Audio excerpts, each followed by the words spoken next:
I have a friend named Sammy who, back in the early 2000s, wrote some code for his MySpace page. And what the code did was anyone who visited his page would have his picture and the tagline that said, "Sammy is my hero," copied over to their homepage. And that was a bit of fun for a while, but Sammy wanted more. And so he tweaked his code so that not only the picture and the tagline were copied over, but also the code itself. And now it exploded. In just 9 hours, he had reached 480 accounts. In 13 hours, he was up to 8,800. And in just over 18 hours, he had hit 1 million accounts, which was a full 1/35 of all the accounts on MySpace at the time. So in a panic, he tried to delete his page. And when he was successful, he actually took down the whole of MySpace with it. He was arrested and convicted of computer hacking and ordered not to touch a computer for the next 3 years. But I think what this story really tells us is just how connected we all are.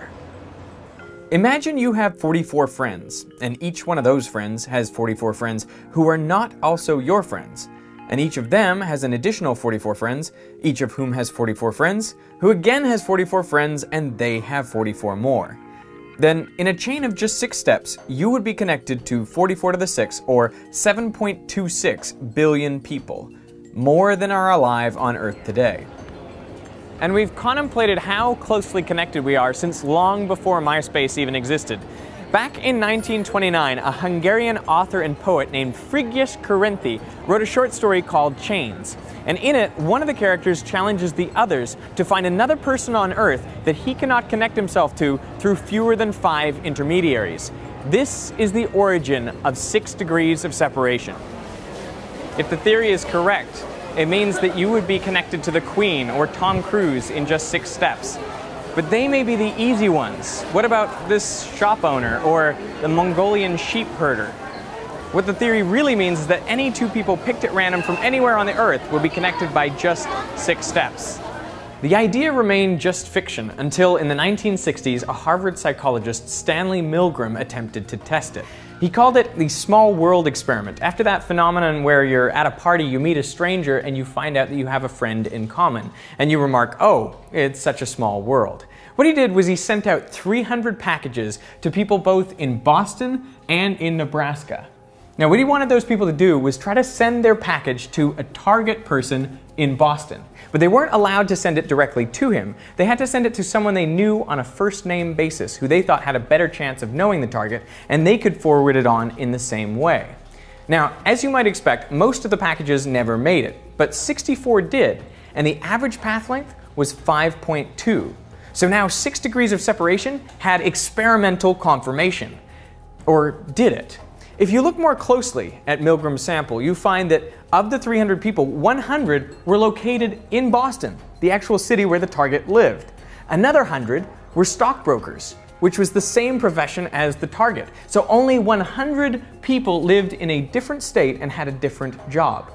And of them, only 18 of their packages made it to the target. So we're talking about a sample size of 18 is all the evidence there was for 6 degrees of separation. So experimental evidence was tough to come by. But a decade earlier, a mathematician named Paul Erdos had tried to work out the theoretical properties of networks like these. But he didn't have any information on the structure of real social networks, so he decided to work on networks where the connections between nodes were all completely random. And we can actually simulate a network like this using buttons and thread, where we just connect up the buttons at random. What Erdos found is that when the number of links per node is small, the network is fragmented. Pick up any button and few others will come with it. But once you exceed an average of 1 connection per node, the behavior of the network changes dramatically. They almost all link up, forming a giant cluster. Now if you pick up any button, almost all of the rest will come with it. This change happens rapidly, and it resembles a phase transition in physics. And you could call this a small world network, since the path between any 2 buttons is short. The thing about random networks is that they are naturally small world networks, because you're just as likely to be connected to someone here in Manila as you are to someone in your own town. But obviously, a random network doesn't represent real life very well. So what do real world networks look like? Well, for that, we need to go to the empirical data. In 1994, a couple of college kids invented a game called 6 Degrees of Kevin Bacon, in which you try to connect any actor to Kevin Bacon through just 6 steps through his co-stars. Now, a couple of sociology researchers got access to their database of 250,000 actors, and they analyzed the network, and what they found was that it was a small world network, meaning between any 2 actors there were only a very small number of steps. And that's very similar to a random network. But unlike a random network, the actor network also showed a high degree of clustering. That is, they often work together in small groups. So how do you get both this grouping behavior, a high degree of clustering, and the short number of steps between any 2 actors? Well, to figure this out, they looked at 2 different extremes. Imagine a circle of nodes. Now, if you connect them at random, you get the same outcome as Erdos. Short paths between any 2 nodes, but little clustering. Now consider connecting up the nodes only with their nearest 2 neighbors on each side. Now clustering is high, but path lengths are long for 2 nodes picked at random. But what if you take this setup and rewire just a small number of connections randomly? What you find is that the path length drops rapidly, but clustering still remains high. So the key to modeling real social networks is to have a lot of clustering behavior, that is, your friends are also friends with each other, but also to have a few random acquaintances. And the importance of those acquaintances can't be overstated. There was a researcher named Granovetter in the 1970s who published a paper called The Strength of Weak Ties, in which he points out you are much more likely to get a job through those random acquaintances than through your close friends. And if you think about it, that makes sense, because you and your close friends all know the same people and have the same information. It's through the random acquaintances that you can get connections with people very far from your social circle. So you can find new jobs, new places to live, and you can be connected to the outside world.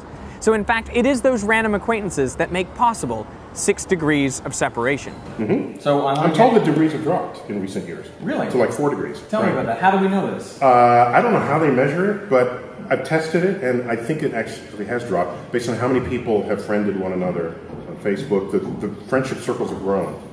Not that they're bosom buddies, but they're people you have access to. That's the point. Right. And it's, do you know this person who then knows that so that I have access to these other people? So I'm told that it has dropped. Okay. It's not just the 6 degrees. We're down to 4, at most 5. I think Neil deGrasse Tyson might be right. In 2011, Facebook analyzed their data, and they found that 92% of their users were connected through just 5 steps, and that number is decreasing over time.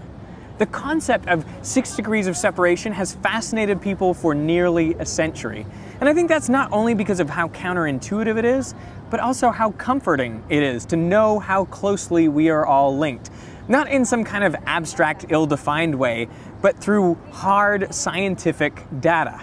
Just 6 handshakes will connect you to anyone else on the planet. Now I have a challenge for you. In the spirit of 6 degrees of separation, I want to try an experiment. I want you to try to get an email to me, but you can't send it directly to me unless you know me. So assuming you don't, I want you to send it to a friend of yours, someone you know on a first-name basis who you think has a better chance of getting that email to me.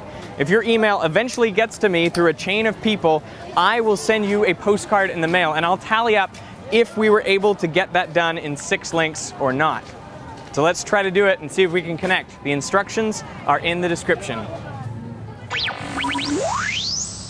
This episode of Veritasium was inspired by the Fine brothers, Ben and Raffi Fine, who are friends of mine, so we are connected through just 1 degree of separation. Now they have a brand new TV series launching on True TV. It's called The 6 Degrees of Everything, and it's a fast-paced comedic show that tries to show us how 6 things that we don't think are connected actually are. It involves sketch comedy and songs and reality TV. I'm really looking forward to seeing how they are going to do this. So you can check it out Tuesdays at 9:30 or 8:30 Central on True TV. I am so looking forward to it. And thank you to the Fine brothers for sponsoring this episode so I could check out the science of networks.